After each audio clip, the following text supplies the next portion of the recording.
This program is brought to you by Link TV for educational and non-commercial use only.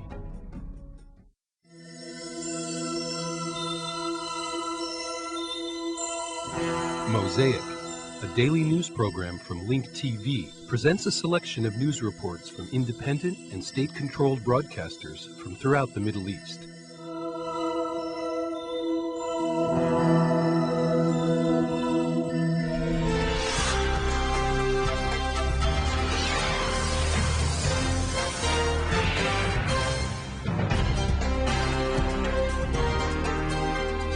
نشرة الأخبار في قناة الجزيرة في قطر. أهلا بكم.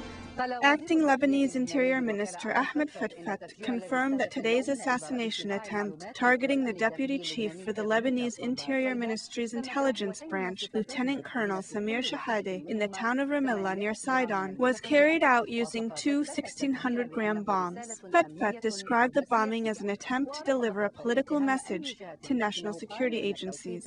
Although Fetfet did not tie any particular group to the assassination attempt, he said that there is a connection between the timing of the bombing and the new international investigators' report regarding the death of the former Lebanese Prime Minister Rafiq al-Hariri.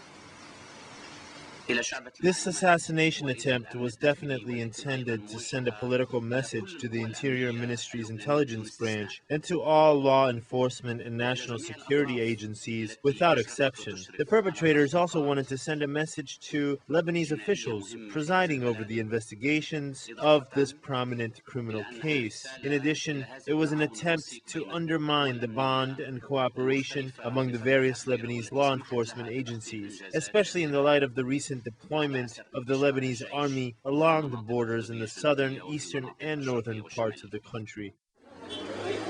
A roadside bomb targeting the convoy of the deputy chief of the Lebanese Interior Ministry's intelligence branch, Lieutenant Colonel Samir Shahade, exploded in the port town of Ramallah near Sidon. Shahade and several of his companions were wounded. Some sustained serious injuries, and several others, including a passerby, were killed in the incident. When the bomb exploded, one of the cars was hit near the gas station. One of the victims sustained serious injuries, but several others sustained slight injuries. We pulled the victims out of the car and transported them to the hospital.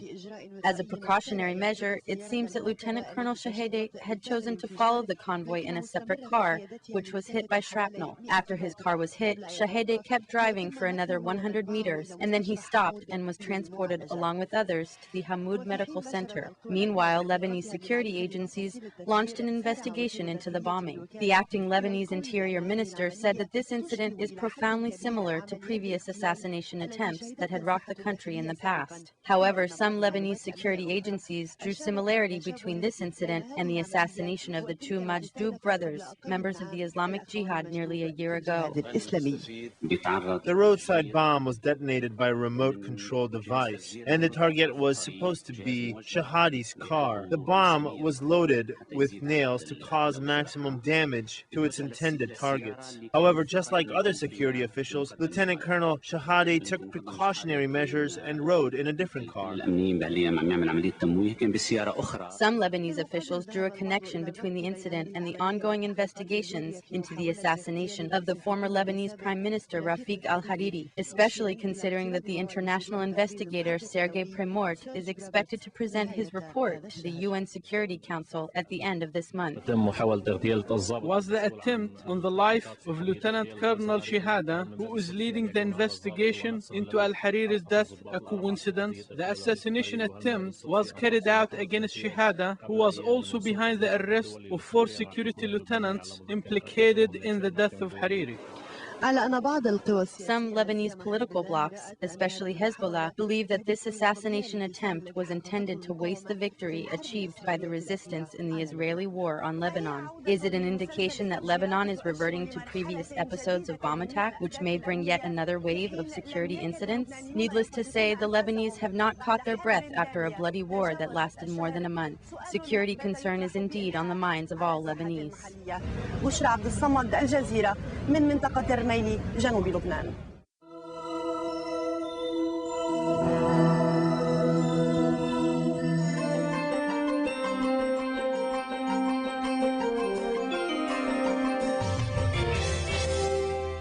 The cabinet held a session yesterday in which they agreed on a mechanism to lift the blockade of Lebanon. The cabinet decided to ask UNIFIL to help the Lebanese Navy patrol the country's territorial waters and monitor the Rafiq al-Hariri's International Beirut Airport only after Israel ends its air and sea blockade. Hezbollah's two cabinet ministers expressed reservations on the request, but the cabinet's majority voted in favor of the demand. The government held a session yesterday in which they agreed on a mechanism to lift the Israeli blockade of Lebanon. The cabinet decided to ask UNIFIL to help the Lebanese Navy patrol the country's territorial waters and monitor the Beirut airport, but only after Israel ends its air and sea blockade. They also decided to accept the German offer to help patrol the Lebanese waters and seal the land border with Syria to prevent arms smuggling to Hezbollah after agreement that the Lebanese army will be in charge and Israel ends its siege within a week. The decision included policing the country's territorial waters within 9.6 kilometers of the coast. Despite the Hezbollah's two cabinet ministers expressed reservations on the request to expand UNIFIL's mandate beyond South Lebanon, the cabinet's majority voted in favor of such a demand. Following the meeting, Information Minister Ghazi al-Aridi said the cabinet agreed to file a complaint with the UN Security Council against Israel's blockade on the country and call on it to force Israel to lift the siege, but without calling for an emergency session. Aridi added that the government urged Security Council member states to condemn Israel and force it to implement Resolution 1701.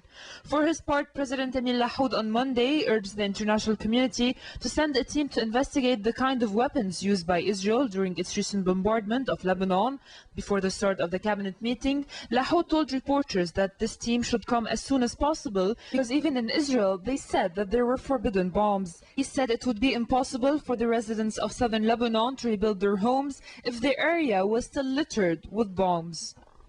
The Qatari plane landed safely at Rafiq al-Hariri's International Airport, carrying on board 148 passengers of both Lebanese and Qatari nationalities. The Qatar Airways flight was also carrying humanitarian aid. An Israeli army spokesman said the Qatar Airways flight was coordinated with Israel and was the fourth Qatari flight to land with Israeli permission in Beirut since Friday, an apparent reference to 8 flights since this was the first known regular scheduled commercial flight from Qatar. Qatar Airways did not comment on whether it had sought Israeli clearance, stating only that it had received approval from Lebanese authorities to operate the flights.